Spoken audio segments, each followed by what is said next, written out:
Hello दोस्तों, कैसे हैं आप सब? आई होप आप सब मस्त होंगे, स्वस्थ होंगे और आंसर राइटिंग ज़रूर कर रहे होंगे। आप सभी को बता दूँ आज अभी 2017 के जो ज्योग्राफी के क्वेश्चन हैं वो हम करने वाले हैं। तो चलिए शुरू करते हैं।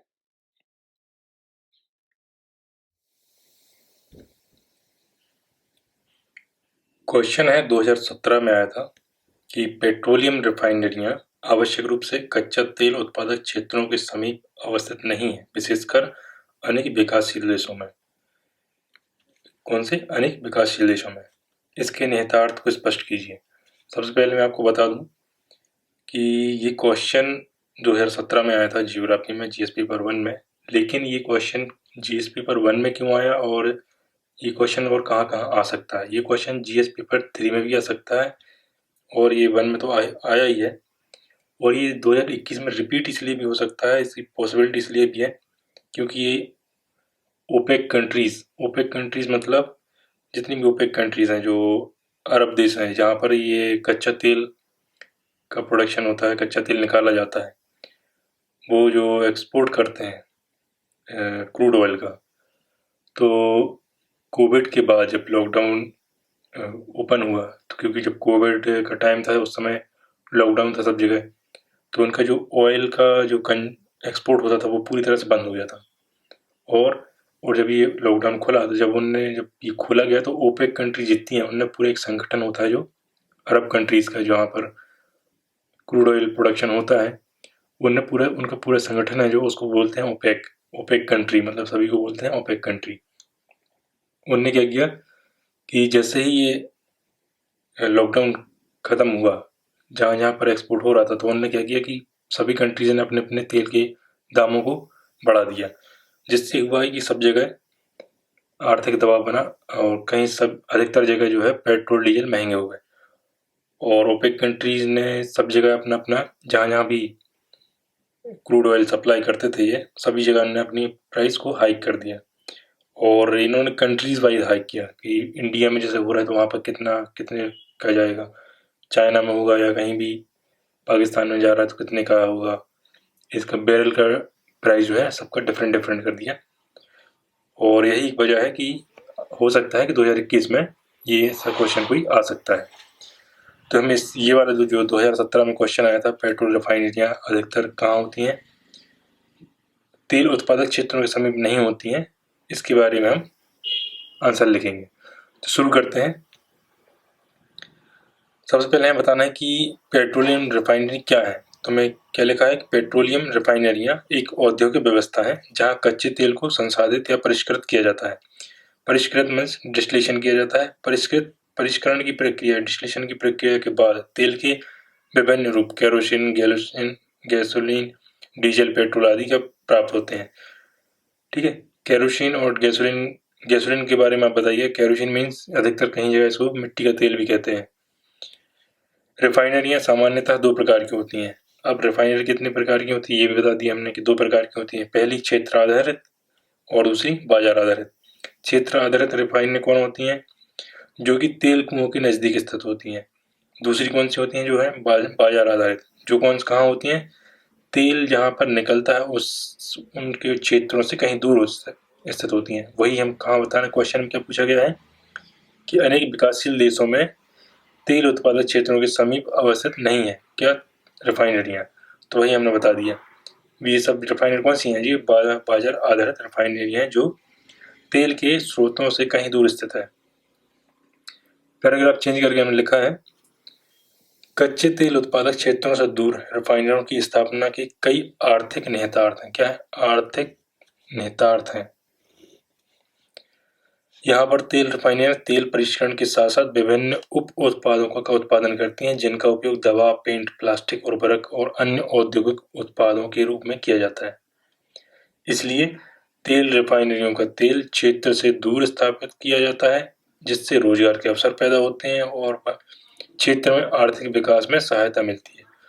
उदाहरण के लिए गुजरात में जामनगर रिफाइनरी, पश्चिम बंगाल में हल्दिया रिफाइनरी। कच्चे तेल का अधिकांश भाग समुद्री मार्ग के माध्यम से खाड़ी क्षेत्र में भारत में आता है। यहाँ पर एक और जितने भी आपको उदाहरण बताऊं, जैसे मैं एक और उदाहरण बता देता हूँ कि बीना रिफाइनरी जो मध्य प्रदेश में स्थित है, जो ओमान की सहायता से यहाँ पर बिल्ड की गई थी।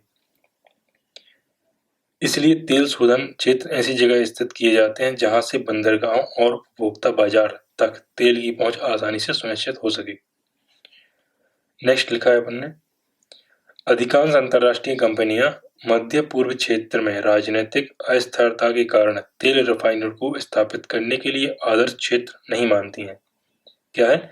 अधिकांश अंतर्राष्ट्रीय कंपनियां मध्य पूर्व क्षेत्र में, कहां पर? मध्य पूर्व क्षेत्र में राजनीतिक अस्थिरता के कारण तेल रिफाइनरी को स्थापित करने के लिए आदर्श क्षेत्र नहीं मानती हैं। ये एक बहुत इंपॉर्टेंट पॉइंट है, आप इसको जरूर मेंशन करिए अगर आपको फ्यूचर में किसी भी प्रकार का ऐसा क्वेश्चन आता है तो।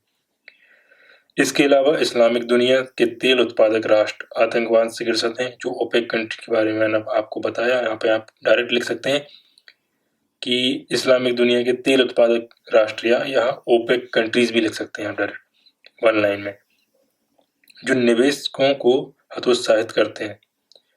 दूसरा, एक निश्चित समय के बाद तेल क्षेत्र में तेल उत्पादन समाप्त हो सकता है, जिससे वहां स्थापित रिफाइनरी की उपयोगिता समाप्त हो जाएगी।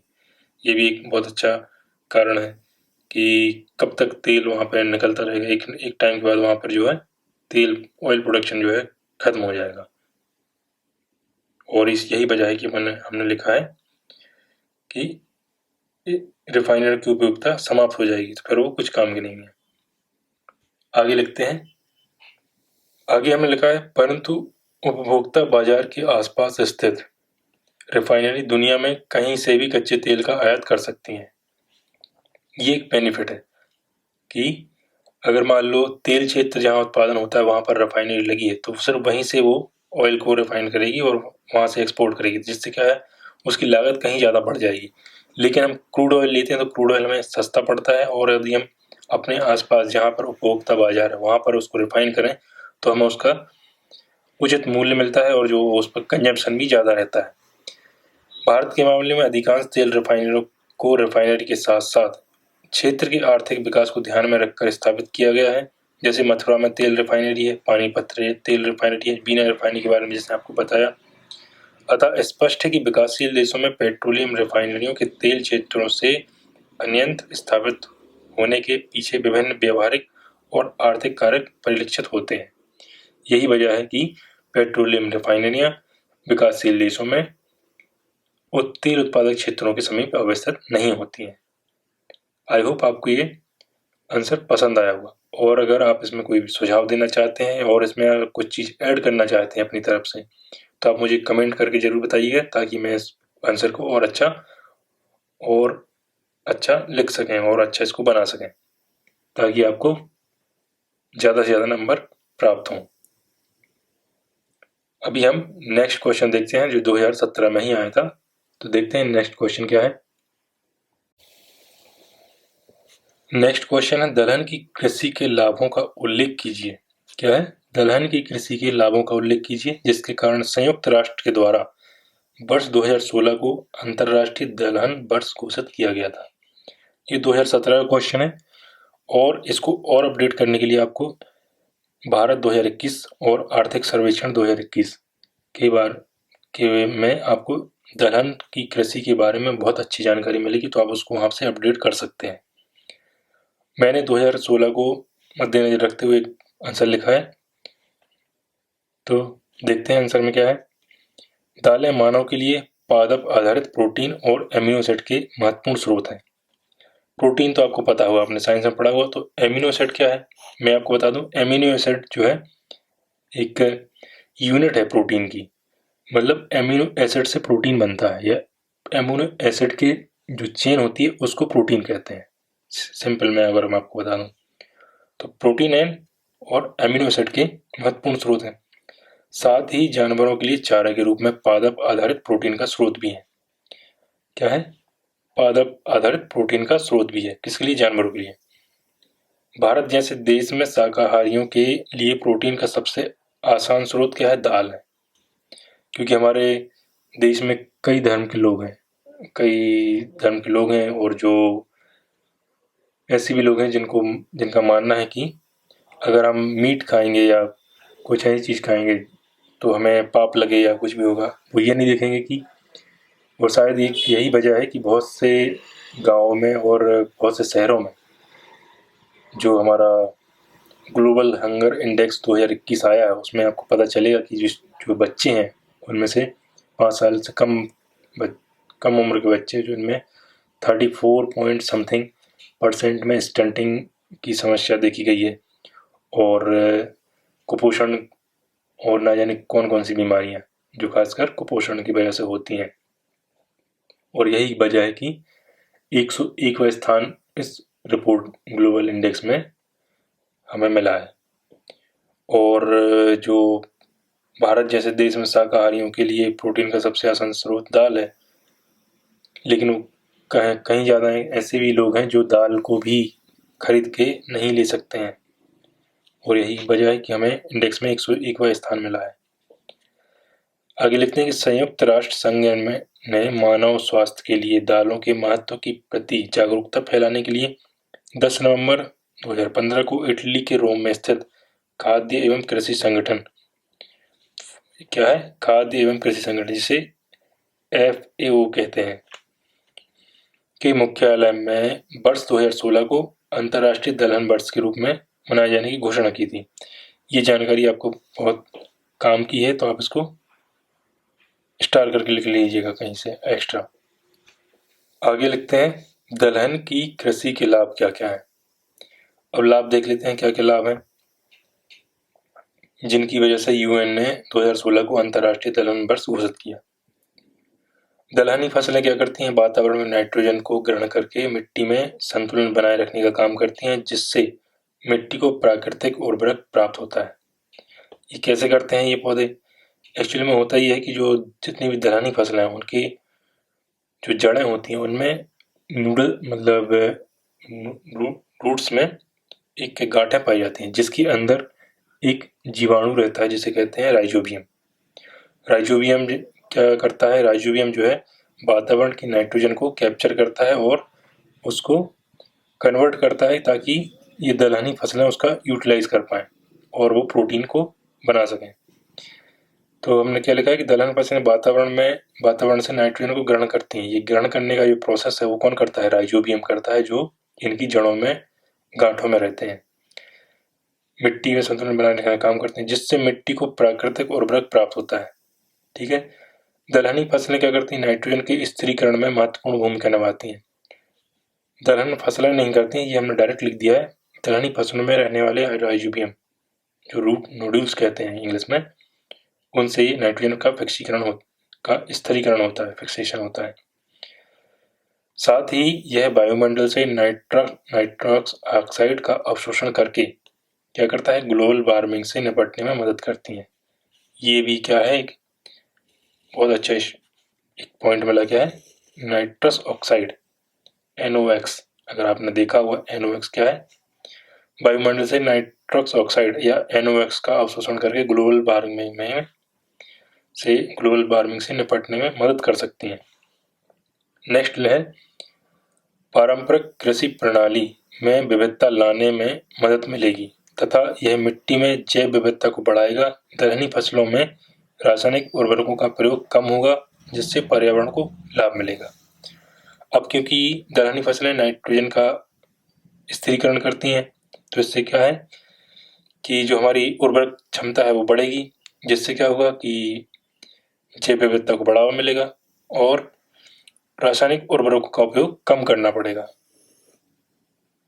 इससे हमें क्या करना चाहिए, हमारी सरकार को क्या करना चाहिए कि दलहनी फसलों पर भी सब्सिडी या MSP जो है घोषित करना चाहिए। इन पर MSP ज़्यादा करने से क्या होगा कि इनकी पैदावार और इनकी खेती करने में, इनकी कृषि करने के लिए हमारे किसान भाई जो हैं वो आकर्षित होंगे, ताकि इनका प्रोडक्शन बढ़ सके।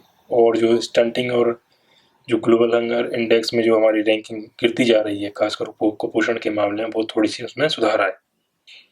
आगे लिखते हैं मृदा जीव विज्ञान पर दलहनी फसलों का महत्वपूर्ण प्रभाव पड़ता है, क्योंकि फसल कटाई के बाद भी मृदा में मौजूद सूक्ष्म जीवों की गतिविधियां कायम रहती हैं। ये मृदा में जो सूक्ष्म जीव रहते हैं, माइक्रो ऑर्गेनिज्म, ये क्या, इनकी गतिविधियां कायम रहती हैं। जो मैंने आपको बताया, राइजोबियम जो दलहनी फसलों की जड़ों के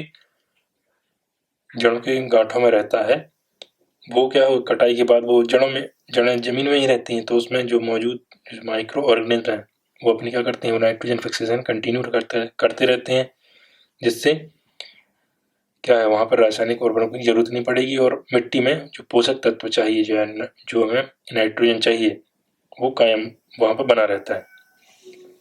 आगे लिखते हैं, दलहनी फसलों को कम पानी की जरूरत होती है और इस प्रकार यह मिट्टी की नमी और भूजल स्तर को बनाए रखने में मदद करती है।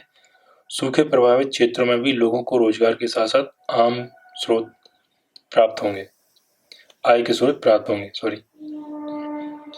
ये क्या करती है कि कम पानी में उग जाती है और नमी और जो भूजल, हमारे जो ग्राउंड वाटर लेवल है, उसको मेंटेन करने में भी ये मदद करती हैं, क्योंकि बहुत सी फसलें ऐसी हैं जो वाटर कंजप्शन ज़्यादा करती हैं पैदावार होने में, जिससे क्या हुआ कि सूखे प्रभावित क्षेत्रों में भी लोगों को एक आय का स्रोत प्राप्त होगा। आगे लिखते हैं, राष्ट्र की समग्र पोषण सुरक्षा निश्चित करने में दाल महत्वपूर्ण भूमिका निभा सकती है। और हमारे यहाँ बहुत से धर्म के लोग हैं जो शाकाहार को ज़्यादा प्रमोट करते हैं। मैं ये नहीं कहता हूँ मांसाहार अच्छा है, लेकिन शाकाहार जरूर प्रमोट करें। उससे हमारा जो वाटर एक्सपोर्ट होता है, जो मैं वाटर एक्सपोर्ट का टर्म यूज़ कर रहा हूँ, आप इसको गूगल करके जरूर चेक करिए कि वाटर एक्सपोर्ट करना क्या होता है। मैं वाटर एक्सपोर्ट मतलब क्या है कि 1 किलो गेहूँ उत्पादित करने में या 1 किलो चावल उत्पादित करने में कितना लीटर वाटर खर्च होता है, और अगर वही गेहूँ या चावल हम अगर किसी दूसरी कंट्री को एक्सपोर्ट करते हैं, तो इसका मतलब सीधा सीधा क्या है, हम अपना वाटर एक्सपोर्ट कर रहे हैं। इसलिए मैंने आपको यहाँ पे वाटर एक्सपोर्ट टर्म का यूज़ बताया। उपर्युक्त तथ्यों से स्पष्ट है कि दलहन की कृषि मिट्टी की गुणवत्ता को बनाए रखने के लिए साथ साथ मानव प्रोटीन की आवश्यकताओं की पूर्ति करने के लिए जरूरी है। दलहन की कृषि द्वारा मानव अपनी वर्तमान आवश्यकताओं के साथ साथ भविष्य की भी धारणी बनाने में सहयोग करेगा। तो हमारा जो ग्लोबल हंगर इंडेक्स में 2021 में जो गिरती हुई रैंकिंग जो गिरती ही जा रही है, हो सकता है उसमें थोड़ा सुधार आए और कई लोगों को ये आय का जरिया ही बन सकती है। साथ ही उर्वरक क्षमता बढ़ सकती है। रासायनिक उर्वरक का जो खरीदते हैं किसान, उस पर उसको ना खरीदना पड़े, तो इससे हमें दलहन की कृषि को और अधिक प्रमोट करना चाहिए। सरकार को भी इसमें कदम उठाने चाहिए। आई होप आपको ये आंसर पसंद आया होगा। अगर आप इसमें कुछ ऐड करना चाहें या कोई डेटा इनपुट करना चाहें, ऐड करना चाहें, तो आप मुझे कमेंट करके बताइएगा, ताकि आपको एक मैं शॉर्ट वीडियो में आपको ये इसमें कहाँ पर ऐड कर सकते हैं और कहाँ पर इसको ठीक तरीके से वो डेटा में ऐड कर सकते हैं इसको, तो मैं आपको शॉर्ट वीडियो में बना के बता दूंगा, और आपको ताकि आपको नोटिफिकेशन इसमें मिल जाएगा। आपको बता दें, अगर आप इस चैनल पर नए हैं तो आप इस चैनल को सब्सक्राइब कीजिएगा और बेल आइकन को जरूर दबाइएगा, ताकि आपको मेरे जितने वीडियो आते रहें आपको उसके नोटिफिकेशन टाइम टू टाइम मिलते रहेंगे। अब देखते हैं नेक्स्ट क्वेश्चन क्या है, जो 2017 में आया था। दोस्तों, ये स्लाइड उन स्टूडेंट्स के लिए है जिनके पास एनसीईआरटी और जो ज़रूरी किताबें होती हैं, जो ज़रूरी बुक्स होती हैं यूपीएससी की तैयारी करने के लिए और स्टेट पीएससी की तैयारी करने के लिए, उनके लिए ये स्लाइड बहुत इम्पोर्टेंट है। इसमें डायरेक्ट कुछ लिंक दी गई हैं, जिससे वो इन लिंक्स पे क्लिक करके वो बुक्स को डायरेक्ट वो ऑर्डर करके मंगवा सकते हैं। इसमें एनसीईआरटी है, प्रीवियस ईयर क्वेश्चन, प्रीलिम्स के लिए प्रीवियस ईयर क्वेश्चन सॉल्व्ड, जो 27 साल पुराना एमसीक्यूज हैं वो अवेलेबल है। राज्य व्यवस्था है, जो सिविल सेवा में जरूरी होती है। हिस्ट्री की कुछ बुक्स हैं और साथ ही साथ भूगोल की कुछ बुक्स हैं। साथ ही ऑक्सफोर्ड स्टूडेंट एटलस है की लिंक्स आपको दी गई हैं। आप इन पे क्लिक करके डायरेक्ट जो है इन किताबों को ऑनलाइन ऑर्डर कर सकते हैं। अगर आपके पास नहीं है और अगर आपके पास है तो आपको ये स्लाइड देखने की कोई आवश्यकता नहीं है, आप इसको नेक्स्ट करके आप नेक्स्ट क्वेश्चन पे जा सकते हैं और अपनी तैयारी सुनिश्चित कर सकते हैं। तो चलिए देखते हैं नेक्स्ट क्वेश्चन क्या है।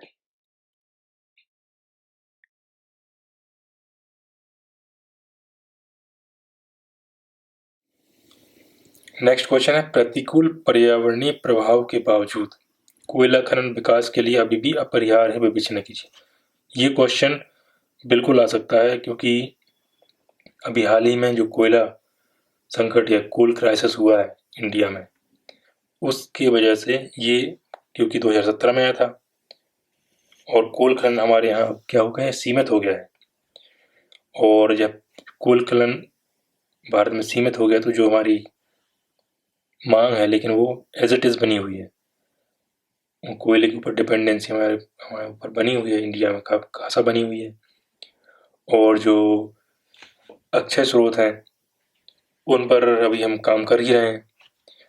तो हो सकता है जो कोल क्राइसिस हुआ था अभी इंडिया में, और कोल क्राइसिस से रिगार्डिंग मैंने आपको एक वीडियो में बना चुका हूँ। आपको ऊपर आई बटन में, आपको यहाँ पर आई बटन में आपको उसका एक लिंक मिलेगा, आप उसको देख लीजिएगा कि कोल क्राइसिस क्यों हुआ, कोल क्राइसिस होने से क्या कारण है। और आपको अगर इसको अपडेट करना है तो 21 नवंबर का जो द हिंदू का एक आर्टिकल आया है कोल खनन को लेके, उससे आप उसको और अपडेट कर सकते हैं। और अगर आपको और भी जानकारी चाहिए तो भारत 2021 में भी आप इसको और अच्छा बना सकते हैं, इसके उसमें डेटा आप इसमें ऐड कर सकते हैं। तो इसका आंसर लिखना शुरू करते हैं कि प्रतिकूल पर्यावरणीय प्रभाव के बावजूद कौन सा, कोयला खनन विकास के लिए अभी भी अपरिहार्य है, विवेचना कीजिए। शुरू कैसे करेंगे ये जरूर जानना जरूरी है। शुरू कैसे करते हैं, अगर आपके पास कोई डेटा हो या कोई विभाग का एक वक्तव्य हो, उसको आप शुरू में लिखें तो बहुत अच्छा रहता है। जैसे मैंने लिखा कि केंद्रीय विद्युत प्राधिकरण के अनुसार, क्या है, केंद्रीय विद्युत प्राधिकरण के अनुसार भारत में ऊर्जा का सबसे बड़ा स्रोत क्या है, कोयला है। भारत में कोयला संसाधन प्रायद्वीपीय भारत में गोंडवाना लैंड की भू संरचनाओं एवं उत्तर पूर्वी क्षेत्र के तृतीय कल्प की चट्टानों में पाया जाता है। ये आपको जियोग्राफी में मिलेगा, जब आप एनसीईआरटी पढ़ेंगे तो आपको उसमें ये मिल जाएगा। भारत को अपनी ऊर्जा जरूरतों को पूरा करने हेतु कोयले की आपूर्ति को बनाए रखना अनिवार्य है।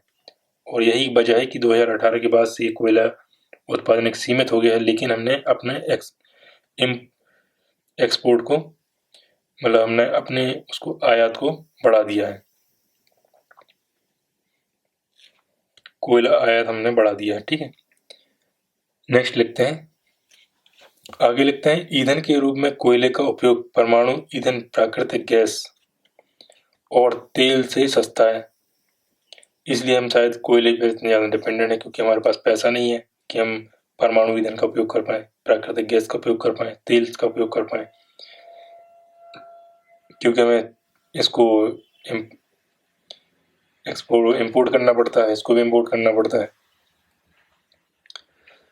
जल विद्युत संयंत्र के लिए भूमि के अधिग्रहण के दौरान बहुत ज़्यादा विरोध का सामना करना पड़ता है। और डैम से अगर हम चाहें बिजली बनाना, क्योंकि हमारे यहाँ